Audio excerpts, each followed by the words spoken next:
Well, hello, and welcome to the St. Augustine Chronicles. Today, I have a very special guest. My guest today is Blake Blevins, who is usually back in the control room, but today he's out front, and we're going to learn all about Blake. Hi. Thank you. You're welcome. He's nervous. I know he's nervous. I'm used to working with Lenny, and I'm used to sitting on that side of the Studio A chair. So this is my first time here in the bit. Sitting on this side, sitting on the Amanda side of the studio. We could have changed it up. You should have told me. I'm good over here. This is your seat, Karen, for your show. So. So before we start the show, let's do our sponsors. The Kookaburra Coffee, proudly founded in St. Augustine in 2012, the Kookaburra is your local home for fresh roasted coffee and made from scratch baked goods. From legendary Aussie meat pies to scones and sweet pastries, everything is crafted to pair perfectly with their signature coffees. Whether you love a smooth flat white, a bold Aussie iced coffee, or their famous Honey Badger latte. With multiple locations throughout St. Augustine, the Kookaburra is part of the community and part of your daily routine, from morning commutes to weekend strolls. The Kookaburra, Aussie Coffee, St. Augustine Local. And our other sponsor is my real estate brokerage, 97 Park, residential and commercial real estate. Looking to buy, sell, or invest in property in St. Augustine? Trust 97 Park, your local residential and commercial real estate experts. From historic homes to business spaces and investment properties, 97 Park delivers market knowledge, smart strategy, and personalized service every step of the way. And when you're ready to make your move, contact me, Karen Zander, directly at 904-297-3471. 97 Park, real estate done right, right here in St. Augustine. And one of the talents that you may not know Blake has is Blake writes the ad copy. So thank you very much, Blake. You do a really good job on that. You're welcome, Karen. So, all right. Well, I always start my interviews with, how'd you get to St. Augustine? Were you born at Flagler Hospital? I believe this might be the easiest story compared to most of your guests you have here. Yes, indeed. I was born at Flagler Hospital, January 11th, 2001 at 12:12. The story goes, from what I understand from my dad, Troy Blevins, is originally he was pushing for mom to give birth to me at 11/11 to fit 1/11 for January 11th, but my mom said don't do that, so I can't do it anymore. So my dad my dad compromised with my mom and said 12/12 it is then. So yeah, so born and raised here in St. Augustine for all 25 years of my glorious life. That's funny. My youngest daughter was born on 11/11/2000, and so her 11th birthday was on 11/11/11. So, we moved from Las Vegas, and I always tell her you need to go to Las Vegas and play 11 on the craps table. Oh, yeah, surprisingly, I haven't played craps yet in Vegas, but I believe I did try to put $1 down on the black on the roulette table and didn't land, unfortunately. So yeah, roulette's got the worst odds. No. Yeah, no, it's bad. I always really love to go with the 2-to-1 odds or like the 50-50 chances. I know they have like the relatively worst payout, but it's like better chance of winning those. So that helps my endorphins, I would say. Well, having lived in Las Vegas for quite a while, I will tell you that the local casinos or the bars, because there are slot machines everywhere. So the better odds are always at the local casinos. So if you go off the strip, you go out of downtown and you go to where the locals go, that gives you better odds. And the other thing is, if you're playing blackjack or even craps, they'll help you play. The dealers will help you play, whereas on the strip, they can't usually do that. They won't talk to you. But on the locals places, they'll, like if you're playing craps, they'll say, hey, you might want to move your chips over here now. Yeah, those deals definitely want to ask for insurance though. So Yeah, the biggest scam on the blackjack table right there. Insurance. Don't do it. How many times have you been to Las Vegas? I think I've been to Vegas 3 times now. Twice for it's the first time I went was back in 2022 for my 21st birthday. So That's a good place to go. Very fitting trip as there. Very fitting trip as well. So yeah. So it was like I just love seeing the Vegas nightlife. Like just seeing like everything lit up in neon is just so beautiful to see. Like we really love seeing like everything up on the high rise. It's just great. And hold on a sec. Why am I getting so many calls right now? It's probably Mike Davis calling you. No, it's one of my friends. Hold on. Sorry. Yeah. I'm on. Yeah, I'm on air. So, geez, I'm acting like my dad right now. Why are people calling me so much? I'm sorry. I'll get back to you after the show. I'm so sorry. So you were born in St. Augustine. Yes. And you're the oldest of the 2 brothers your dad has, right? Yes. So myself, I was born in 2001. Then my brother Ty was born in 2002. He's 23 right now. So I didn't realize you guys were so close in age. Yeah. It's incredible. And actually, he's about to turn 24 in November, actually, as well. And actually, our original guest was supposed to be in studio right now, so I believe he might be. Hello, Mr. Mike Davis. Okay, well now I'm not really sure how we're. I don't know. You keep finishing. I'll be back next week. Okay. Oh, okay. 2 weeks. Sorry. 2 weeks. I'll see you in 2. Yep. See you, Mike. Cool. Thank you. We're just swinging it every which way today. You have a much younger, better looking person than me. Thank you. Thank you, Mike. Appreciate you still coming in. We're amateurs at this. Just ignore it. Wow. The now for now experience right here. Stay in the now.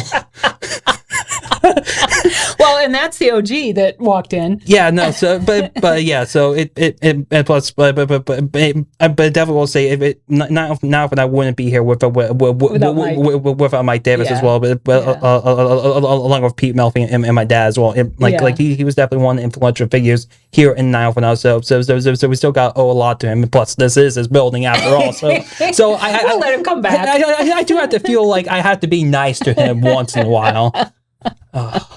Yeah, so we didn't tell you, but Blake is a fill-in guest because our other guest, Mike Davis, we thought forgot. So Blake said, well, here, we'll just do you and I. I believe he has a more important job of actually helping build St. Augustine to a better place. I believe that job's a little bit more important than just being I'm with you. A guest on. Yeah, so we don't pay. We understand. So anyway, we're winging it today. So that's about the best. So you didn't always live downtown, did you? I know that you live downtown. You have lived downtown for quite a while, but did you grow up living downtown? No. So I've been living in downtown for going on a decade now. So but we originally used to live out in the suburbs of St. Augustine. Like so there's like a little bit further south, like south of 312, I would say. Yeah. So is it a secret? I don't want to say. I don't want to say specifically where, but yeah, but I definitely used to grow up seeing like the Hess gas station, the Sharkies. Sharkies used to be my favorite restaurant right there on US 1.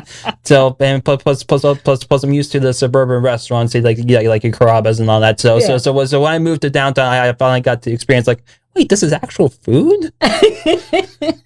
My husband and I were just talking about that recently because he was speaking with someone who lives kind of out in World Golf Village area, and that person was saying that they really want to see a bunch of the chains come in.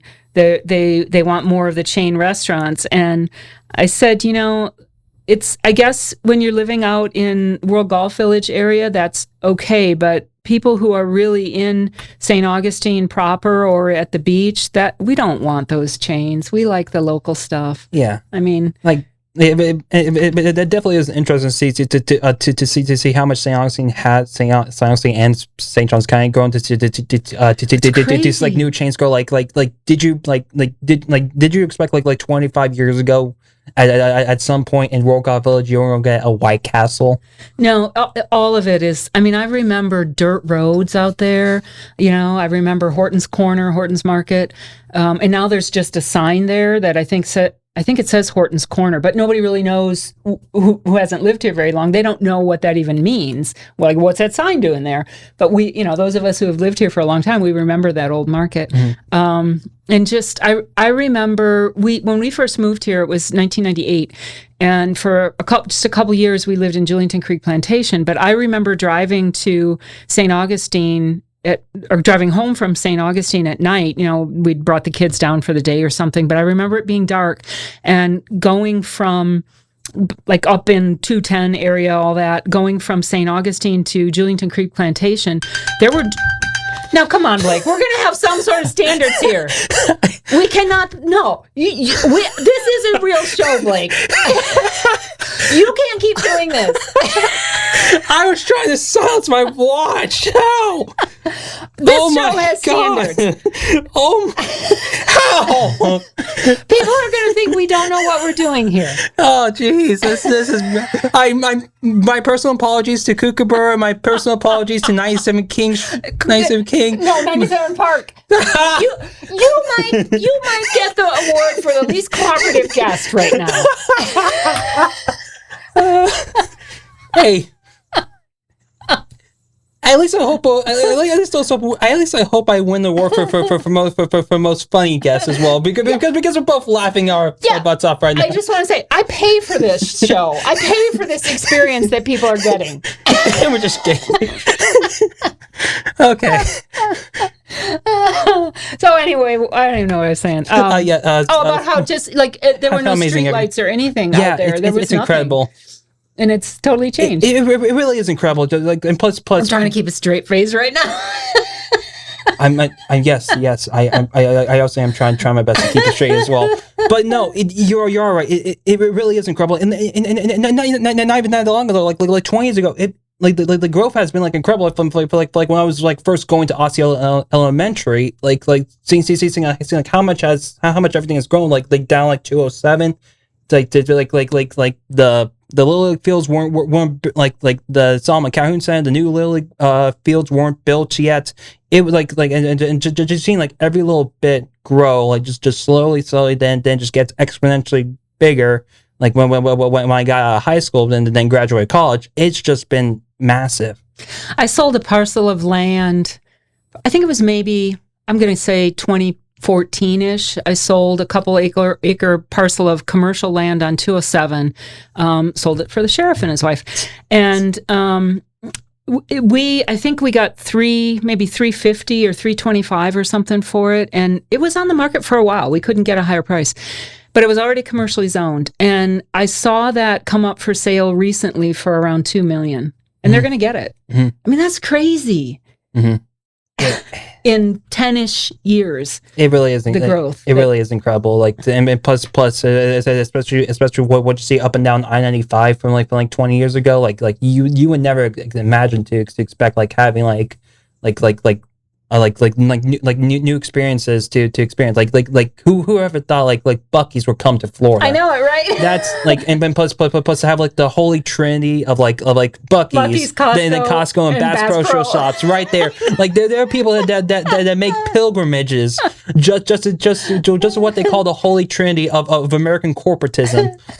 That's what we did. My daughter came. She lives in the Netherlands now, my youngest daughter. And so her boyfriend is from the Netherlands. He'd never been to the States before. So last year she brought him here, and that's exactly what we did. We said, okay, we're going to spend the day. We're going to go to Buc-ee's, Costco, and Bass Pro. And I mean, he just couldn't get over it.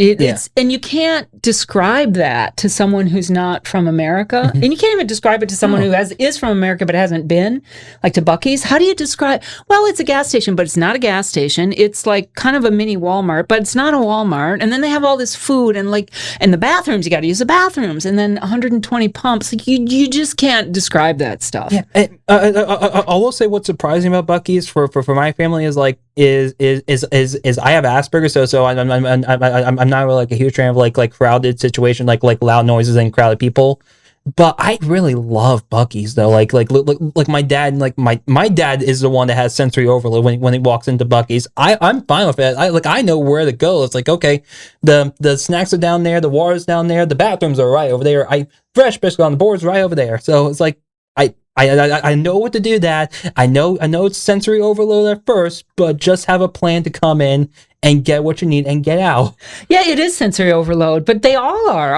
All three of them are. I will say that my daughter's boyfriend was most fascinated with the whole gun section in Bass Pro because, that in Europe, I mean, that's just, they can't wrap their head around that. No. So we were all kind of wandering around and we couldn't find Toby. And here he is talking to this gun salesman and trying to grasp the gun laws in America in 10 minutes. It just too much to explain in one car ride over to Bass Pro Shop to explain the nuances of America's gun law. So, and especially Florida gun laws, but Florida gun laws are a little bit easier than California. So you have a little bit of a leg up living here in Florida. So, yeah, but definitely will say I just. And plus also having that now we have Buc-ee's for 4 years now, so it definitely feels like a familiar thing to know. Okay, people are probably gonna be coming to Buc-ee's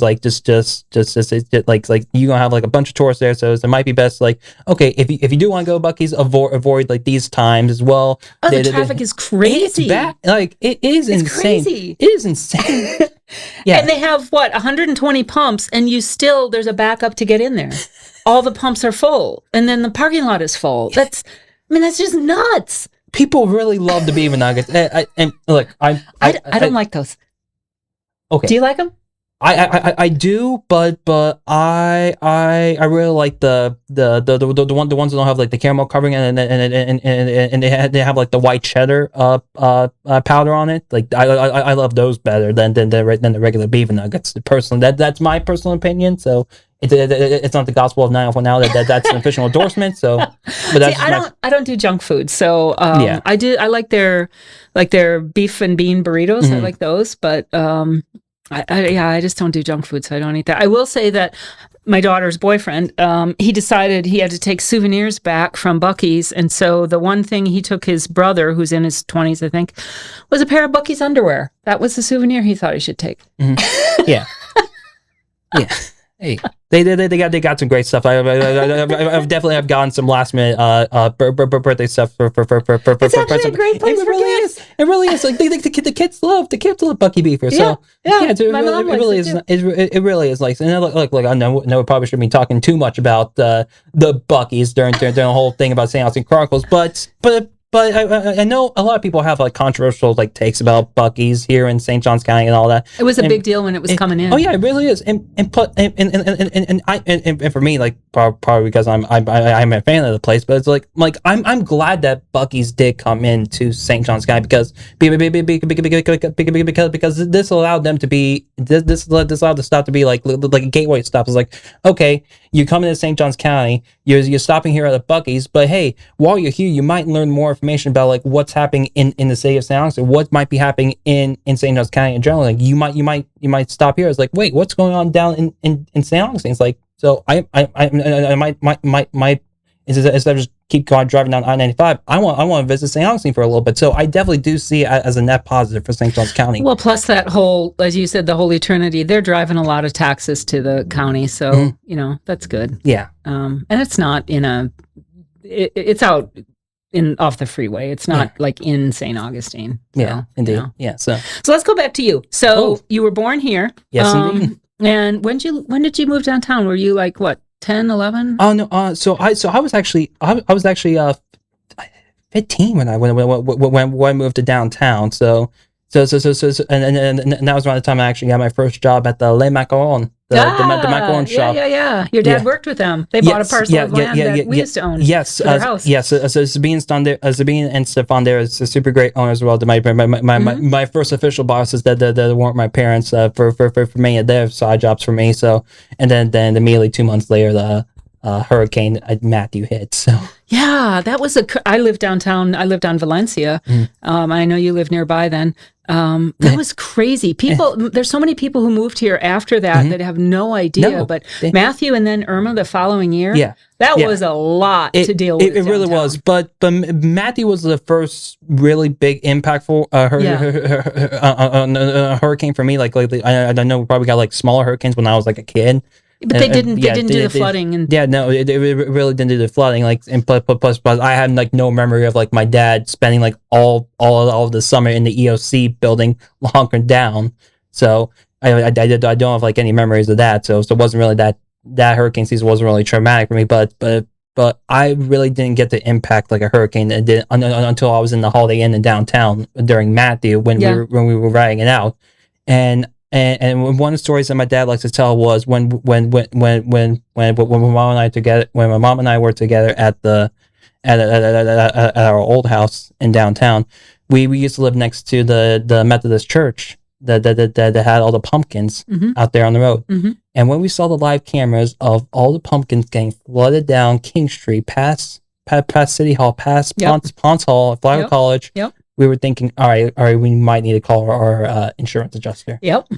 And thankfully, we didn't really suffer any damage. I think only just got into the garage, but nothing like. But our house was raised up, so our house was safe. So we're really fortunate there. Yeah, I evacuated to Tampa, and the house that I was in sat probably 3 feet, I would guess, off the ground on Valencia. And I mean, I didn't know what to expect, but I had Chris Way's Coquina Beach Surf Club under contract. I was selling it for Chris, and Chris had evacuated to Tampa too. And I see on the news that the sign for Coquina Beach was the piling for the sign, where the water was like 5-6 feet up the piling of the sign. And, the whole front parking lot was flooded. And I texted Chris and said, we were supposed to close a week later. And I texted Chris and said, oh no, like we are in big trouble. Mm-hmm. Turns out there wasn't any water in the building, but I thought that was a done, like we're not going to sell that building. And we lucked out. It didn't get water in it. Yeah. But yeah, that was crazy. And, everybody evacuating wasn't really a thing that I remember previous to Matthew. No. So yeah, everybody was like off wherever they could get, and it was crazy. And then coming back and seeing the damage, the downtown was hit so hard. And then Irma the very next year was almost as bad. Davis Shores during Matthew was just devastated. The canals in Butler Beach, and that was really bad. But people who moved here since then, they don't have any idea of how bad that was. Yeah, and like I definitely consider myself fortunate for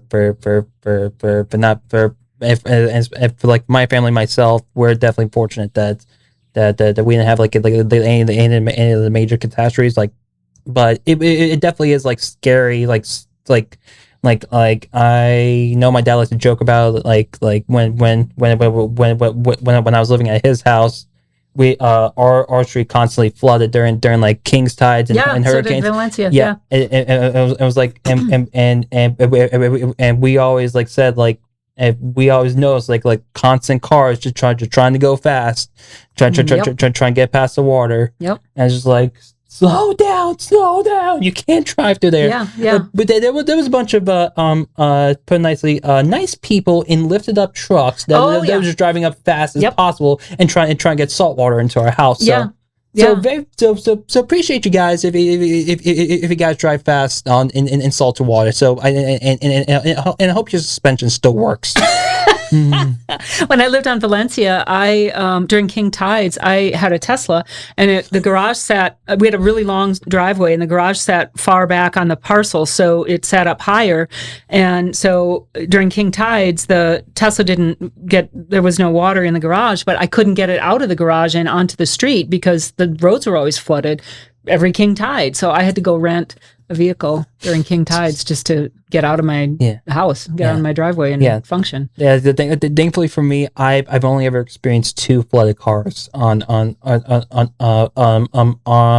street. So thankfully, I hope that count remains 2 for the longest time though. So well, when Matthew hit, we didn't have that before. So especially the downtown businesses, nobody really expected that. No. We didn't know what to do. And then, the water starts coming up through the drains as well.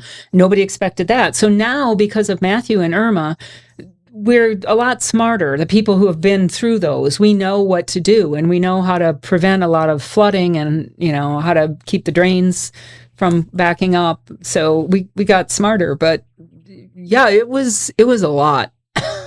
it was, and just to have them back to back like that was crazy. Yeah. And the fact that we haven't had one since then. Don't say anything. Don't. Yeah. You're right. What's there? So let me, I hope this isn't too personal, but you mentioned that you have Asperger's, and I'm curious, when things like that happen, and you said you were at the Hilton, is that even more challenging for you to deal with, to have that disruption and not be in your normal surroundings? I would say, I mean, first off, I'm just stressing to make sure that I'm personally okay. Like, but I definitely stress more about like the situation than like my dad was at the time. But when I knew that the Holiday Inn that we were staying at was a safe location to be at, like it was made of concrete. It was higher up compared to our house. And I knew that my mom and dad were going to be there. It was like it definitely eased like some stress, but it was definitely like it wasn't like that I missed my home or anything like that. Like I was still making sure that I was still hoping that was okay, but it wasn't really like the big stress for me though. So I think it was just like personally, like, am I okay? Mm-hmm. Yeah, that's it for me. And for like most storms, for the most part, I think I'm fine during most storms. Like I don't really have like an issue. Like unless like I know like, hey, this is what the county says. This is what the Weather Channel says. That this is what your local government says. I follow the information well. If I know I need to go, I go. So I follow it well. Like I'm not like a huge panic stressor unless a panic is necessary. Sometimes it is. So you went to school in St. Augustine, Mm-hmm. and then you stayed to go to Flagler College. I did. Right? Yep. But both my parents are Flagler graduates as well. Oh, I didn't know your mom was as well. Yep. Yeah. Yep. My dad I think my dad graduated in '90, and my mom graduated in 1998. And in 1998, and I believe she still holds third place in all-time assists on the Flagler women's basketball team. Yeah, I knew she was a basketball player. Yeah, Yep. so yeah, she was a really great passer though. But yeah, so both my parents were Flagler graduates as well, and because of my dad's connection with Rotary as well, I was able to get some scholarships as well from Rotary as well for all 4 years of my time at Flagler. Good. Plus, I believe I did get the presidential scholarship as well. So yeah, so I definitely consider myself fortunate to learn and to earn those scholarships as well. That really helped my time at Flagler as well. Did you what did you think going to Flagler, having grown up here? Like, was it a different experience as a student, or was it because? Well, I probably should say I wish my experience was a little bit different because of what happened in my first year. Because so my freshman year was 2019-2020. So this was Royal Flagler College at the time, and they actually increased it to 2 years now for the first 2 years. But for my first year, I had to stay on campus. I probably could have gone because of who my dad was. So you almost lived on campus at your house that your parents had. I mean, it's pretty darn close. it was nearby. So you yeah, almost qualified. Yeah, that would be nice. But my mom was pushing me. Like I think it might be best to live in Lewis Hall for your first year. So I did. I had a roommate for my first month. Then he actually left because his original requested roommates what was available. So for like a half a semester, I spent the entire dorm room by myself. So was it just a 2-person dorm room? Yes, and with a shared bathroom as well. So it was alright for like learning like your first time, like how you live on your own. Then March 2020 came around. That was when the world decided to flip upside down. Yeah. And that, in case you wonder, that was the COVID-19 pandemic, which was so we got the notification. I remember we got an understanding of like what was happening like early March. I believe August 9th, we were told like, hey, you might be needed to get out of, we might have to go to like virtual classes for the time being. Then like March 11th, that's when everything hit. Is like, okay, you need to move out. So that was the last time I lived in Lewis Hall. I got my stuff and then moved in with my dad for the rest of my time at Flagler. Yeah, it's so strange now to think back on what COVID was. I mean, we lived through it, but now I think, what the heck? Like, I remember walking into Publix and having to wear a mask, and I didn't like any of that. I didn't really think it made sense. And then, they had those plastic screens or barriers that they put up, but it was like, well, can't the stuff just go around? Like, what are we doing? I remember I got in trouble at Publix because they had the arrows and you had to go a certain direction down each aisle, and I was in a hurry and I have no patience anyway, so I went the opposite direction, and some lady just laid into me because I was going the wrong direction, and I was like, well, we both have masks on, what is the big deal? It just seemed also crazy. Personally for me, I really do think like not living on campus that definitely like hurt gain friendships that I should have acquired from other classmates, like anything like that graduated earlier. So I definitely missed out on that aspect of I didn't really get to experience like group lessons, group learning stuff. So I just like a year and a half, like all of our classes were on Zoom except for some professors that we were just spaced out in like social distance classrooms. So I really missed out on like a lot of stuff that people in college experience now. Yeah, I can see that. My youngest daughter was the same. She was later in her experience. I think she must have graduated in, I don't know, 2021, I think. So she was in her final years, and she was doing a chemistry and environmental science double major. So there was a lot of, she had to be in the labs, but you weren't allowed to be in the labs, and you can't really recreate that if you're not prepared that you don't have a lab anymore.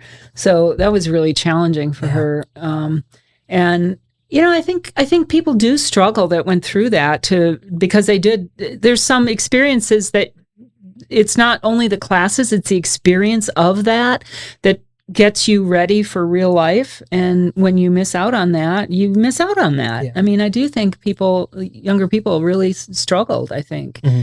And especially right after when you're then thrown into the workforce. And that was still you're still trying to figure all that out. Yeah. And that's why I'm glad that when then COVID hit, it was my freshman year though. So because when I graduated in 2023, it was done. It was done. I could get back out into the workforce. Well, that's a different story, but we explained but I was really fortunate with my degree as well that I earned at Flagler College. It was a digital media production degree. So so he actually went to school for this mess of a show we have right now. And I should really work harder on that. Wow. You do a great job. Thank you. You do a great job. It just happened to be certain situations fell my way to make chaos up here. No, you do a wonderful job. Thank you. But we're just kind of, today's a little iffy. Out there.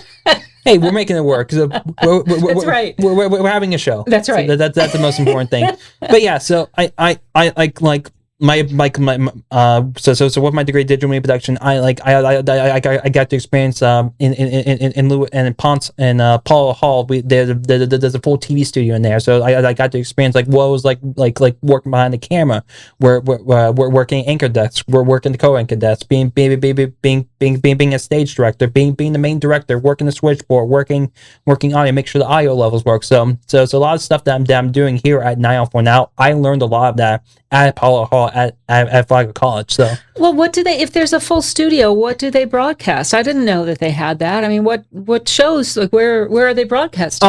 For the most part, that's only.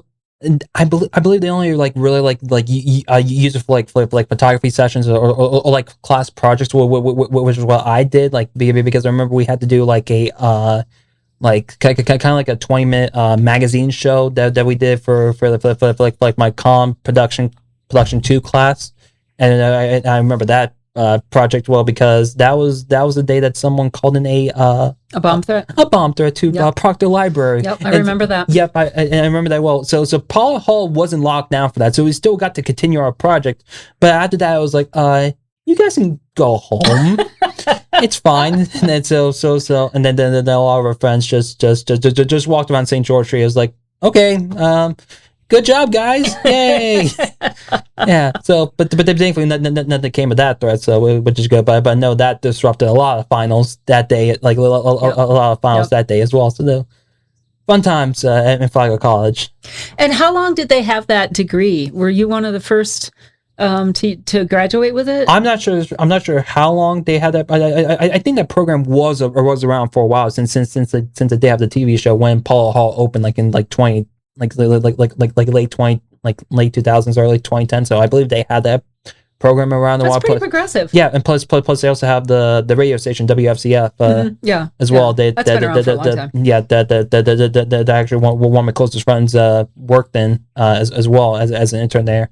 And actually during my time at Flagler, I was also a work study student. I actually worked in the athletic department. I was one of the game operation students. So I got to help with setting up the game, setting up stuff at the games, working the scoreboard, being the public address announcer, writing down stuff in a scorebook for our basketball games, and just helping set up a broadcast. So I love sports, so it really gave me an opportunity to see like I know it's Division II, it's not like a Division I program like Georgia or Florida is. But just seeing like the same. Yeah, but just see like how a college program operates, like their events. Like it's just one thing to see on TV, but see how like the mechanics go in actually setting up a game. It was really incredible to see. Well, we have something in common. When I was in high school, I was a basketball player, and I used to keep the stats for the boys basketball team. Yeah, we had to do it on paper back then, so it was a lot of hash marks everywhere. For reasons for the NCAA, you still have to keep like a paper backup option. So I actually had to. I was the primary paper one too. Yeah, I had the main sports information director did like the computer stats that see like online on like this on like Stacker like sites like that. But I had to be the one to actually write the stuff down in the NCAA official scorebook. Well, good for you. Thank you. There was times where I made miss players like, well, did I get that right? Yeah. Well, sometimes it's a judgment call. It is, and it's also a judgment call if I should keep writing down when a wasp lands on the scorebook as well. So it's like, I don't want to do this. Hazard to the job, Blake. Yeah, it is. So your dad was doing shows when you were. Why did you go into that? Why did you choose that degree? Sports? No, just the digital media. Because your dad was doing shows back then. So I wasn't really expecting to go into like doing that for now. Like I don't know like when I was going, I wasn't sure like how big my dad's my dad's media empire was going to be. I thought it was only just going to be uncommon ground on the radio station, so I didn't know it was going to be like that. So, but I actually really want to be part like major news networks like CNN, like Fox News, ESPN, as a big one. So, but I just really want to work like behind the scenes and stuff like that. So, but at least we'll work in like a local network like this where.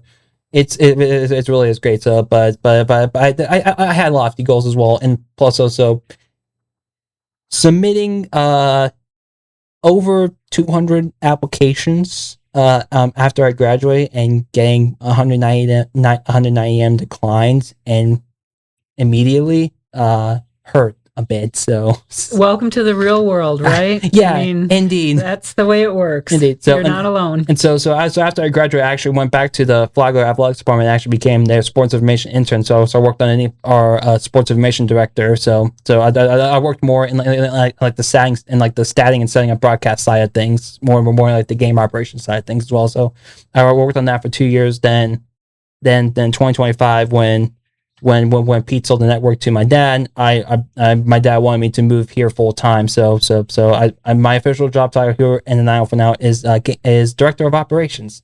Oh, I was going to say production manager or something, but director of operations is even better. Good for you. Thank you. I appreciate it. So, how many shows do you guys produce here? So or do you produce? I should say. So we have the show that's on in the morning. That's produced 5 days a week. We have Bollocks this evening with my dad and Lane. That's 4 days a week, Monday to Thursday. We also have a twice we also have a bi-weekly show, Sunday Reflections with Rick Rommel. Yep. That we have Yep. your show as well, which is supposed to be bi-weekly, but doesn't always work out that way. We're flexible. Hey, two shows a month, so it works out. But we also had a Lane Tile talk with the folks from Lane Tile of America come in as well. They rent out the studio as well. So, and plus we're always looking for more options. If you want to rent out the studio, BlakeNowForNow@gmail.com. But I digress. Karen. Hey. Well, I was going to ask you, what type of show do you wish you were doing that you don't have now? What are you missing that you wish you had? Well, I would definitely like to have like an afternoon sports show. I was just going to say, it's funny you don't have a sports show. That'd be like a great thing as well. But I would like to hear. I would like to see what's some other good ones that we haven't had? I really like to hear more like a restaurateur talk, like chefs talk with each other, like talk about like the different cuisines here in St. Augustine, St. Johns County. I would love to hear like stuff like that. I work with a lot of restaurants. I might be able to make that happen. Yeah. Okay. Good to know. Yeah. So. Yeah, but there's definitely a lot of options out here in St. Johns County. If people want a place to get their voice out here in St. Johns County, we're here for you. So you just get in contact. I'm really surprised that you haven't developed a sports show yet with what you did, and then your dad's got a history. Well, your mom too, a history of sports. I'm just really surprised. I wonder who you could get to do that. That would. Yeah. If anyone has a history of working in sports that has a great voice that would like to have their own show out here, we're definitely more than interested in taking suggestions and bringing up ideas. If you have the backing, if you like to have the time and energy to work on this show, if you have great contacts to bring in some great guests, like that might be, let's say, from the Jacksonville Jaguars, Daytona National Speedway, NASCAR, the Jumbo Shrimp, or Orlando Magic, the University of Florida Gators. There's a lot of options that a lot of people are fans of here in St. Johns County that people want to hear like a different voice from. So I feel like you could get somebody that played for St. Augustine High School. You got to find somebody who played football that was good, that is kind of back in town, that's just kind of hanging out, not doing anything with the team right now. Because if you get somebody that's with a team, they're gonna be too biased, right? So you have to get somebody who's not with a team right now. Yeah, no, I mean, it's always out there. So if anyone is interested, please do genuinely contact us. We would definitely love to have like sports. It doesn't have to be like every single day, but like once a week, like on when Wednesday. The seasons are going, right? Yeah, because people do want their sports fix here. I love here in St. Johns County. I'm a huge football fan. Yeah, I think it's like comfort food to me because I grew up in the Midwest and there's huge football stuff there, and so the sound of football on the TV is almost like comfort food to me. Mm-hmm. Yeah, I love football season. Yeah, and I definitely do hope to attend a future college football games as a member of the media because we did launch I did launch 904 Now Sports as as like a side page for like stuff that's happening in St. Johns County and around the world that I like to post about because within the last year, like starting in January, I actually went to the 24 Hours of Daytona as a member of the media. I know. It I know it's not the Daytona 500, but the 24-hour race is one of my favorite events to visit. Like I went there for the past 9 years now, going on number 10 in 2027. So I remember. So when the application comes, like I'm really hoping to apply for that and get approved for that. But just to be in like the media center, like it's a bland building, but just to know like all these like major storylines that might have happened, like NASCAR, IndyCar, sports car racing, and with like with award-winning journalists side by side next to me. That's cool. And just it's just an incredible feeling. I did get a little bit teary-eyed though, but it was amazing to see. It's super cool. Yeah, it really was. But plus this year with 904 Sports, I was able to go to the Amelia Concourse, the car show up Concours d'Elegance. Yeah, the Concours d'Elegance in Amelia Island at the Rose Carlton. A phenomenal car show. Got to see a whole bunch of expensive cars there. And then I was able to go up. I was able to do I drove all the way up to Indianapolis to cover the 500. The Indianapolis. That's right, you did. Yeah. In the van? No. Oh no. My personal car. No. If definitely not taking my dad's RV, and definitely not taking the Beast as well. No, that's not happening. No, I that person took my car up as well, but it was a really great trip. Then went up. Then recently I went up to Atlanta for the NASCAR race up there as well in July. So. Well, I have to tell you, there's a local person who has an auto racing history who is on my list of guests that I want to bring on to the Chronicles. What was his name? Hurley Haywood? Yes, I would love to have Hurley Haywood on my show. I saw him at the media center and during the race itself, during the 24-hour race itself, but never got a chance to talk to him. I think he was having another conversation with a journalist at the time, but I really love to talk to him. Well, I'm going to try to get him on. I know somebody who knows him well. He's been on my list since I started this show in 2019, and I've just been kind of a little intimidated to try to ask him, but I'm gonna do it. Right. That'll be a great guest. So I have a feeling my husband would want to come in for that show. Oh yeah.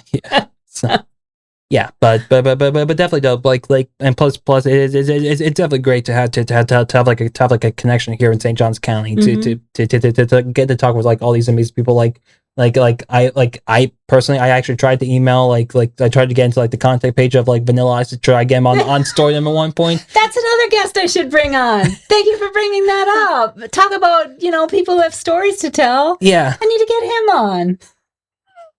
Why didn't I think of that? That's a good idea. You're welcome, Karen. Now I got another one on my list. Right. Hold on. I almost say write down on the whiteboard, but my dad might erase it to write Bobby's comment for tomorrow morning. So that might be a while. I got a list on my phone of guests I want to bring on. Ooh. I'm going to add him. Nice. I don't know anybody who knows him though. I'll have to figure that out. Yeah. And yeah, but going to all these sporting events, it has once again made me feel fortunate of working here at the 904 now because when I was working part time at IP, I did not expect to be so up and close to all these guys. I've been close, but thanks to Pete with his connection with Florida Man Games, he actually sponsors a few cars, and I was able to go to the Daytona race then.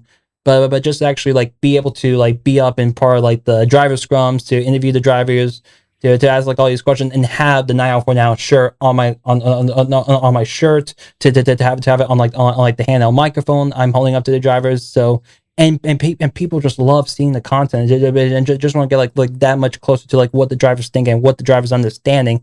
It's just an incredible feeling. So good for you. Thank you.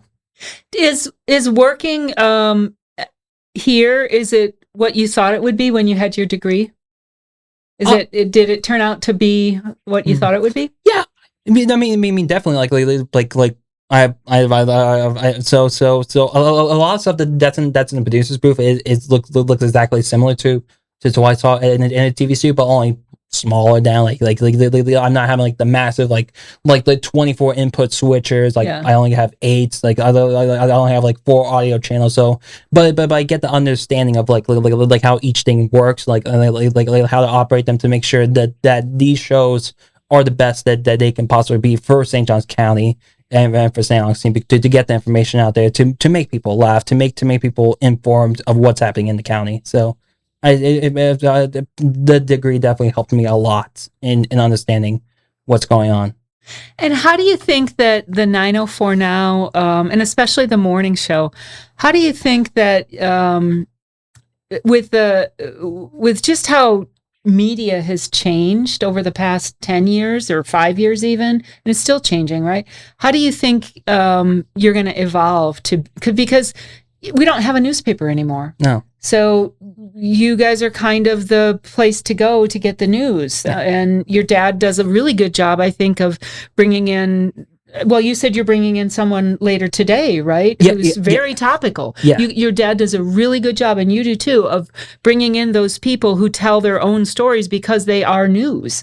Yeah, and but I definitely say, you're already, we don't have a newspaper, but that doesn't mean we still don't have great journalists here in St. Johns County. Like, 'cause we have Stuart Corfridge, we have Noah Hertz, we have Liz Ryan from Flagler Broadcast, and she did a phenomenal job when everything with Dr. Diane Jordan Baldwin came out. So she did a phenomenal job there. And speaking of which, we do have Miss Diane Jordan Baldwin coming in on Bollocks tonight. So.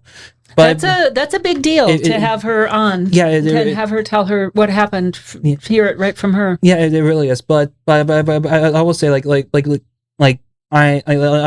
people want to hear like the people talk. They want to understand like what's happening here in the county. Yeah. Like they want to understand like what's happening in the city, what's happening in the county, what's happening in the news beyond like the headlines or what you might see in text. So which is why my dad does like a great job of like what's happening. Or like how his experience like working with the hotels, working with being the chair of the Tourist Development Council, being a former Parks and Recreation director, and being so close to former politicians, like he can understand like what's happening in the county and what's like some situations or like what some solutions that the county should think of.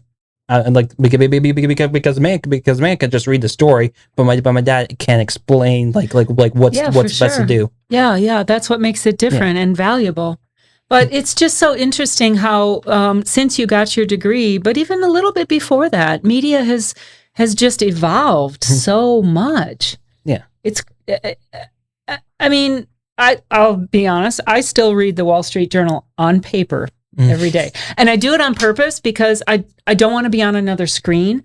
So I love reading the Wall Street Journal every day, and I purposefully pay a god-awful amount in order to get it delivered to me in a paper version. Yeah. My kids are like, "Oh my God, Mom, you're reading a paper?"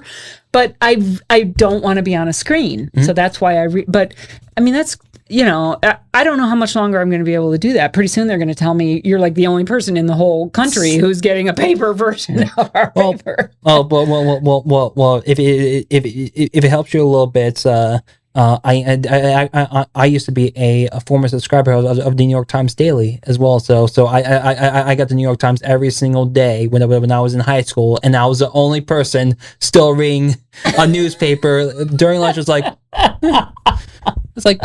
I don't have my phone, so. I used to get the Wall Street. I still get the Wall Street Journal every day. They don't print on Sunday, and then I used to get the New York Times on Sunday, just the Sunday version, so that I would get because that's very other side. So I would read both of those on Sunday, and then I just realized this is too much pressure to go through all these newspapers and get them done. And I had like a kindling pile of newspapers. So our recycling bin was very full every single week. I would probably say once a month we do like a mass dumping and then just dump it into the recycling bin. So yeah, but I really enjoyed reading news articles like newspapers like that, like personally for me like I got to understand more about like what was happening in politics around the time, like what was happening like in science, international stuff, sports stuff. It it really got my attention going, like saying like, but it's not only like newspapers like New York Times, but like Time Magazine, Economist, Wired Magazine, like those stuff, like there's always something out there for you to read about, but we just have to start reading it in order to like it. Yeah, well, now it's all digital, right? YouTube is the biggest news source, I think, I think probably TikTok is. But everybody gets their news on YouTube now. Yeah. And you get siloed in your channels. Yeah, so. That's issue as well. So, and also, I'll be honest, we do have a little bit of bias, but like my dad has his own opinions. Amanda has his own opinions. Lenny has his own opinions. I have my own opinions, but we still work together to make sure that people in the 904 now in St. Johns County are informed about what's happening in the county. So that's that really is a big thing here. And do I have thoughts about like what's going to be the future of 904 now? Like I hate to say this, but like how many more years does my dad have here at the network? Like, because at some point I'm gonna be taking over the network full time. Like I don't have the personal acumen to like understand like what's happening, what's going on in government or anything like that. Do I need to start learning up on that? Do I need to just import my dad's contact list and make sure I get like every single person on here to make sure that 9 for now flows efficiently when I'm in control? So that's what I would say. Is just use. I would bring in people who, if you feel that you don't have that acumen, I would bring in people who can give you the viewpoints. Yeah. Yeah, and that's the beauty of the immediacy of what you do. Mm-hmm. Yeah, definitely. So, but definitely would say 9 for now will definitely be in a great spot in the future though. Like, but I like with my knowledge show, I definitely do believe that 9 for now is here to stay for the long term. Good. Yeah. Well, Blake, we did it. We threw a show together last minute. We did it. Yes, indeed. Hey, we got it in. So, but thank you, Karen, for being so flexible. So, well, and what you don't see, maybe you can see it. He's producing as he's a guest. Yeah, so the most of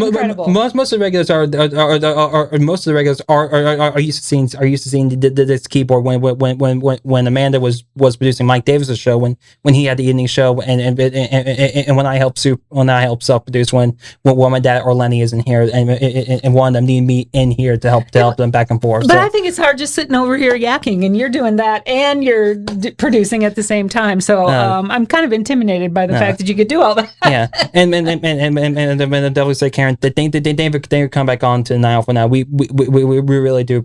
We really do appreciate you. You bring more stories into St. John's County that people may not have heard about from legendary icons here in the county. So I know you're definitely gonna find more guests in the future that will love to come on and be a part of this chronicle. Well, now I got to get Vanilla Ice and Hurley Haywood because I put it out there. And now I've set myself up. You spoke into this universe, so yeah. But Hurley Haywood, I think I can get because I know someone who knows him. But Vanilla Ice, I don't know if I can pull that one off. Yeah.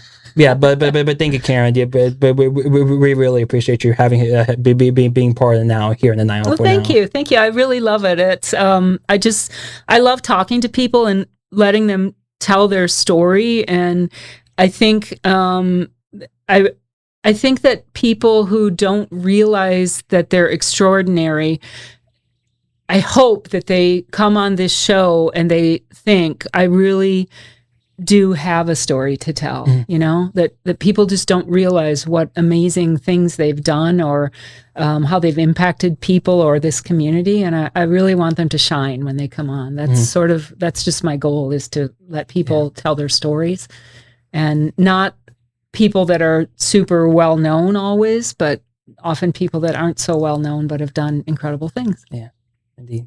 Like you. Oh, thank you, Karen. Thank you. Appreciate it. All right. Much. So thank you for turning into this kind of little bit of a shit show of a show today.